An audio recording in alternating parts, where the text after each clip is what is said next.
আসসালামু আলাইকুম। চলো আজকে একটু ডিফারেন্ট কিছু ট্রাই করি।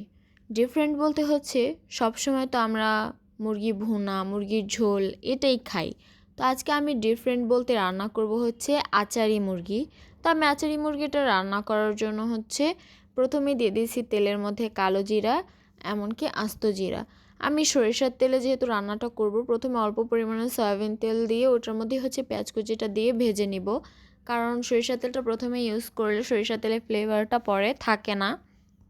তো আমি পেঁয়াজের মধ্যে 2টা দারচিনি দিয়ে দিছি। এবার আমি হচ্ছে একদম ব্রাউন কালার করে ভেজে নিব। আর আমার পেঁয়াজটা কিন্তু ভাজা হয়ে গেলেই পরে আমি সরিষার তেলটা দিয়ে দিব। আমি এখানে হচ্ছে একটু লবণ দিয়ে নিছি যাতে পেঁয়াজটা পুড়ে না যায়, কারণ হচ্ছে তেলটা যেহেতু আমি এখানে কম ব্যবহার করেছি। তো আমি হচ্ছে হালকা হালকা ব্রাউন কালার হয়ে আসছে আর তেলটা দিছি, বাট তেলের ক্লিপটা আমার কাছে নেওয়া হয়নি। তো আমার পেঁয়াজটা ভাজা শেষ। এর মধ্যে হচ্ছে আমি একটু আদা বাটা দিয়ে দিব।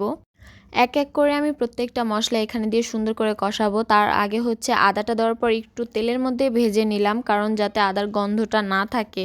এবার আমি হচ্ছে একটু গরম পানি দিয়ে দিছি। গরম পানি দিয়ে আমি হচ্ছে পেঁয়াজটা আর আদাটা সুন্দর করে ভাজবো। এরপর আমি এক এক করে প্রত্যেকটা মশলা দিয়ে দিব, যেমন হলুদ গুঁড়া, মরিচ গুঁড়া, ধনিয়ার গুঁড়া, জিরার গুঁড়া, এমনকি গরম মশলার গুঁড়াটাও দিয়ে দিব। এবার দেওয়ার পরে আমি সুন্দর করে কষাবো যতক্ষণ পর্যন্ত তেলটা না উঠে আসে উপরে, ততক্ষণ পর্যন্তই নাড়বো। আমি কিন্তু এখানে হচ্ছে একটু একটু করে পানি দিয়ে বারবার এটাকে কষাচ্ছিলাম। কষানো শেষ হয়ে গেলে আমি হচ্ছে এখানে মুরগিগুলো দিয়ে দিছি। আমি হচ্ছে অর্ধেকটা মুরগি রান্না করছি, পুরো একটা মুরগি দিই নাই, যেহেতু আমরা 2জন মানুষ, ওইরকম লাগেও না আমাদের। তোমরা তোমাদের পরিমাণ মতো দিয়ে রান্না করতে পারো। তো আমি হচ্ছে এখানে কষায় নিব মুরগিটা সুন্দর করে নেড়ে চেড়ে, এরপর হচ্ছে ঢাকা দিয়ে দিব।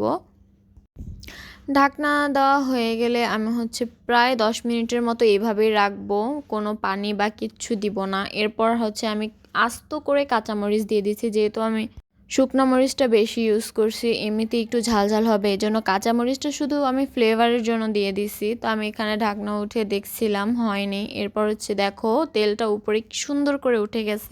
এখানে আমি আবারও হচ্ছে গরম পানি ইউজ করব। এবার হচ্ছে আমি এইটুকু পানি দিয়ে দিব, কারণ আমি ঝোল বেশি রাখবো না। এইটা কিন্তু রুটি, সাদা ভাত, পরোটা সব কিছুর সাথে সুন্দর যায়। আমি যেহেতু এটা হচ্ছে কি বলে লুচি দিয়ে খাবো, এই জন্য আমি করি নাই, ঝোল রাখি নাই। এই দেখো মাখা মাখা ঝোল হয়েছে, কি যে সুন্দর, আর খেতেও অনেক মজা হয়েছিল। তো যদি আমার ভিডিওটা তোমাদের ভালো লাগে, অবশ্যই একটা করে ফলো দিয়ে যাবা, লাইক দিবা, কারণ একটা ভিডিও বানাতে অনেক কষ্ট হয়।